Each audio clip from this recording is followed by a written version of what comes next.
വിവിധ കായിക താരങ്ങളുടെ വിവരങ്ങൾ ഹോമിലെ exa_documents ഫോൾഡറിൽ sports.odb എന്ന ഡാറ്റാബേസ് ഫയലിൽ നൽകിയിട്ടുണ്ട്. ഇതിലെ ക്രിക്കറ്റ് മെൻ ടേബിളിൽ നിന്നും ബൗളർ കാറ്റഗറിയിലുള്ള കളിക്കാരുടെ പേരും അവർ നേടിയ വിക്കറ്റുകളുടെ എണ്ണവും ലഭിക്കുന്നതിനുള്ള ക്വറി ലിബ്രെഓഫീസ് ബേസിലെ ക്വറീസ് സങ്കേതം ഉപയോഗപ്പെടുത്തി തയ്യാറാക്കുക. സൂചനകൾ: ക്വറി തയ്യാറാക്കുന്നതിനായി ക്വറീസിലെ use wizard to create query എന്ന സങ്കേതം ഉപയോഗിക്കുക. ഉൾപ്പെടുത്തേണ്ട വിവരങ്ങൾ: fields, player name, total wickets, player category. Search condition: player category is equal to bowler. മാറ്റം വരുത്തിയ ഫയൽ സേവ് ആസ് രീതിയിൽ നിങ്ങളുടെ രജിസ്റ്റർ നമ്പർ ചോദ്യ നമ്പർ ഫയൽ നാമമായി നൽകി ഹോമിലെ exa_10 എന്ന ഫോൾഡറിൽ സേവ് ചെയ്യുക. The details of various players are given in exa_documents folder in home with the file name sports.odb. Prepare a query using the queries technique in the LibreOffice base to get only the names of players and the number of wickets taken by them who come under bowler category from the cricket men table. Hints: to prepare the query, use the wizard to create query technique in queries. Fields to include player name, total wickets in the query, player category. Search condition: player category is equal to bowler. Save this modified file in exa_10 folder in home with your register number question number as its file name. sports.odb എന്ന ഫയലാണ് നമുക്ക് തുറക്കേണ്ടത്. അത് തുറക്കാം. ഹോമിലെ exa_documentsൽ sports.odb അത് തുറക്കുന്നു. ക്വറിയാണ് നമുക്ക് തയ്യാറാക്കേണ്ടത്. ഇപ്പോൾ forms ആണ് ഇവിടെ സെലക്ഷനായി കാണുന്നത്. ഇവിടെ ക്വറീസ് എന്നത് സെലക്ട് ചെയ്യുക. ഈ ഫയലിൽ നിലവിലുള്ള ക്വറികളുടെ ലിസ്റ്റ് ഇവിടെ താഴെയുണ്ട്.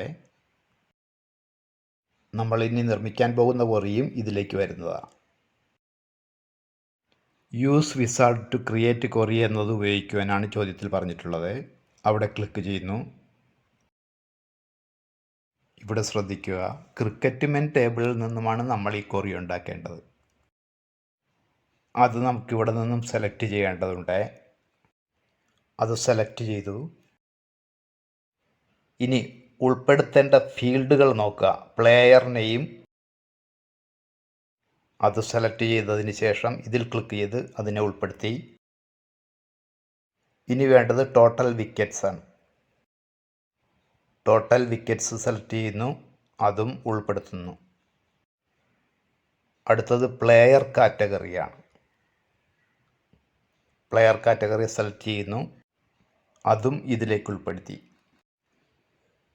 ഇവിടെ പറഞ്ഞ എല്ലാ ഫീൽഡുകളും നമ്മൾ ഉൾപ്പെടുത്തി കഴിഞ്ഞു. അതുകൊണ്ട് ഇനി നെക്സ്റ്റ് എന്നതിൽ ക്ലിക്ക് ചെയ്യുന്നു. അടുത്ത സ്റ്റെപ്പിലേക്ക് വന്നു. ഇവിടെ ഒന്നും ചെയ്യേണ്ടതില്ല. നെക്സ്റ്റിൽ ക്ലിക്ക് ചെയ്തു. ഇവിടെ സെർച്ച് കണ്ടീഷൻ പറഞ്ഞിട്ടുണ്ട്. Player category is to bowler എന്നാണ് ചോദ്യത്തിൽ പറഞ്ഞിട്ടുള്ളത്. നോക്കാം. ഇവിടെ നോക്കാം, player category is equal to bowler. ഇനി ഇവിടെ ബൗളർ എന്ന് ടൈപ്പ് ചെയ്യണം. ഇവിടെ കാണുന്നത് എങ്ങനെയാണോ അതിൽ നിന്നൊരു മാറ്റവും ഇല്ലാതെ ടൈപ്പ് ചെയ്യണം.